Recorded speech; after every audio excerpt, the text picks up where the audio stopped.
Have you ever heard that we humans only use about 10% of our brains? It's probably one of the most popular and persistent myths in all of science. It's a captivating idea, isn't it?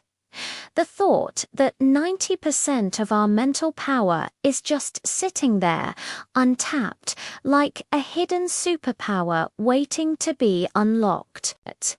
Movies like Lucy and Limitless have run with this concept, showing characters who gain incredible abilities by accessing the rest of their brain. It's a story that has inspired countless self-help books and motivational speakers, all promising to help you tap into that dormant potential. But here's the big question. Is there any truth to it? Or is it just a fantastic piece of fiction that we all want to believe? Well, today we're going to dive deep into this famous claim. We'll explore where this idea came from, what modern science actually says about our brain usage, and why this myth is so incredibly hard to shake.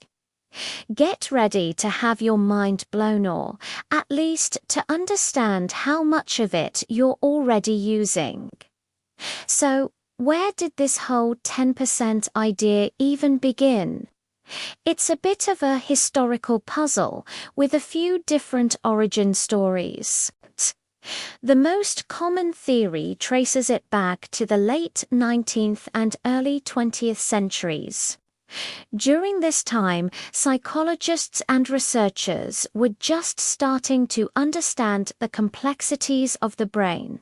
One prominent figure often linked to the myth is the American psychologist William James. In one of his writings, he mentioned that he believed the average person rarely achieves more than a small fraction of their full mental potential.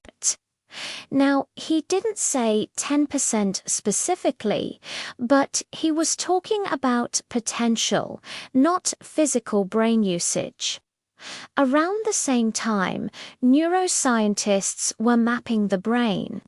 They noticed that certain electrical stimuli only caused reactions in some areas, leaving vast regions of the brain that didn't seem to respond.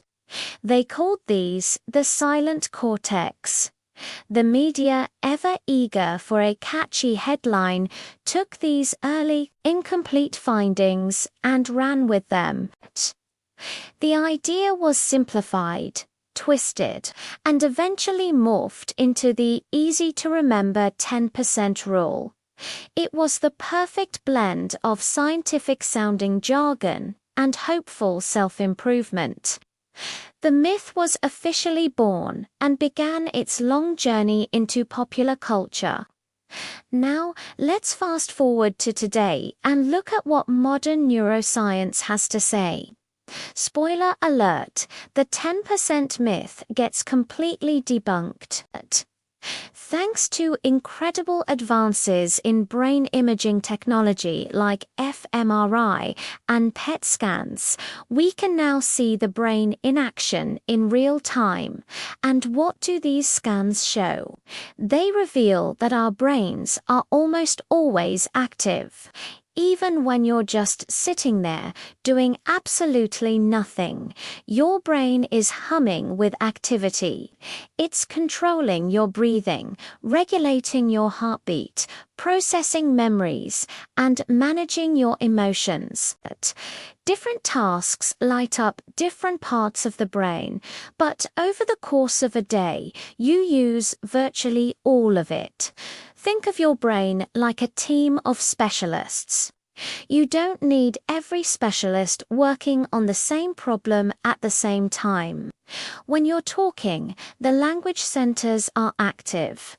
When you're walking, the motor cortex fires up, but they are all on call, ready to go. Furthermore, from an evolutionary perspective, the 10% myth makes no sense. The brain is an incredibly energy-hungry organ. It makes up only about 2% of our body weight, but consumes a massive 20% of our oxygen and calories.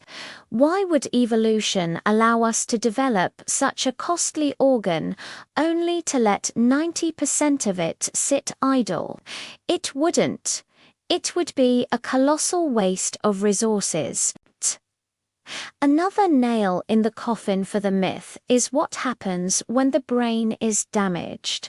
If we only used 10% of our brain, then an injury to the other 90% shouldn't cause much of a problem, right? But we know that's not true. Even minor damage to a small area of the brain from a stroke or injury can have devastating consequences, affecting speech, memory, or movement.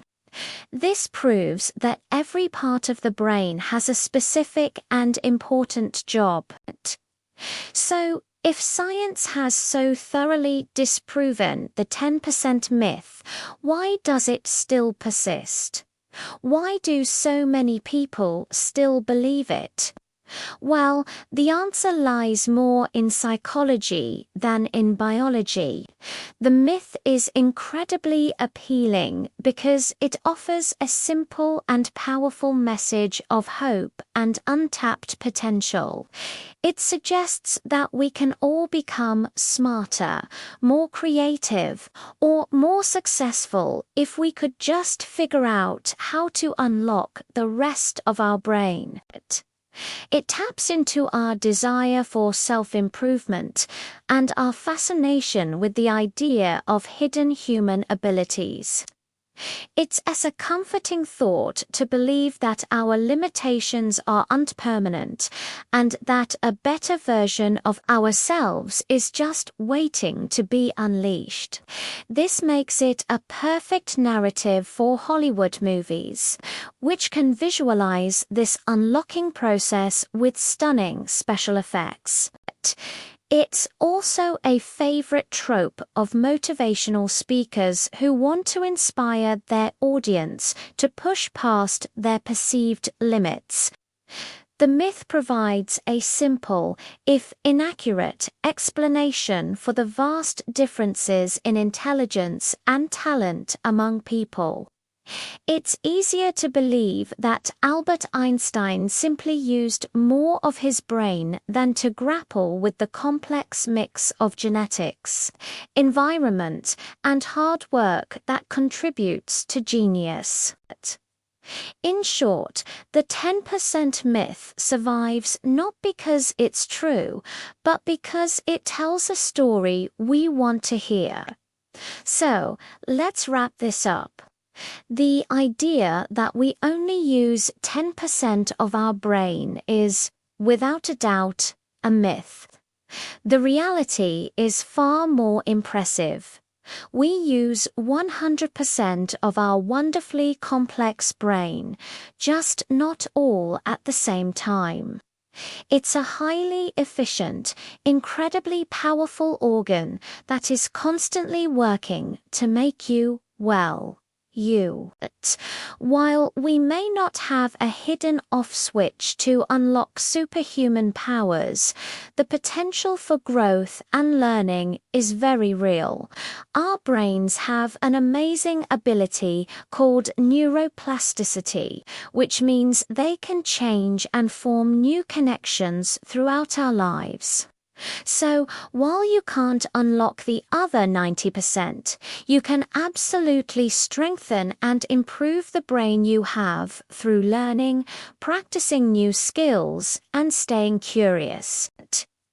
The human brain is the most complex object in the known universe, and we are already using all of it. Isn't that a more amazing truth than any myth? Thank you so much for joining me today to bust this popular myth. I hope you found it as fascinating as I do. If you enjoyed learning the real science behind our amazing brains, do me a huge favor and hit that like button. And for more videos that explore science, history, and all sorts of weird and wonderful facts, make sure you subscribe to Curious Minship and turn on notifications so you never miss an upload. We've got so much more to explore together. Thanks for watching, and I'll see you in the next video.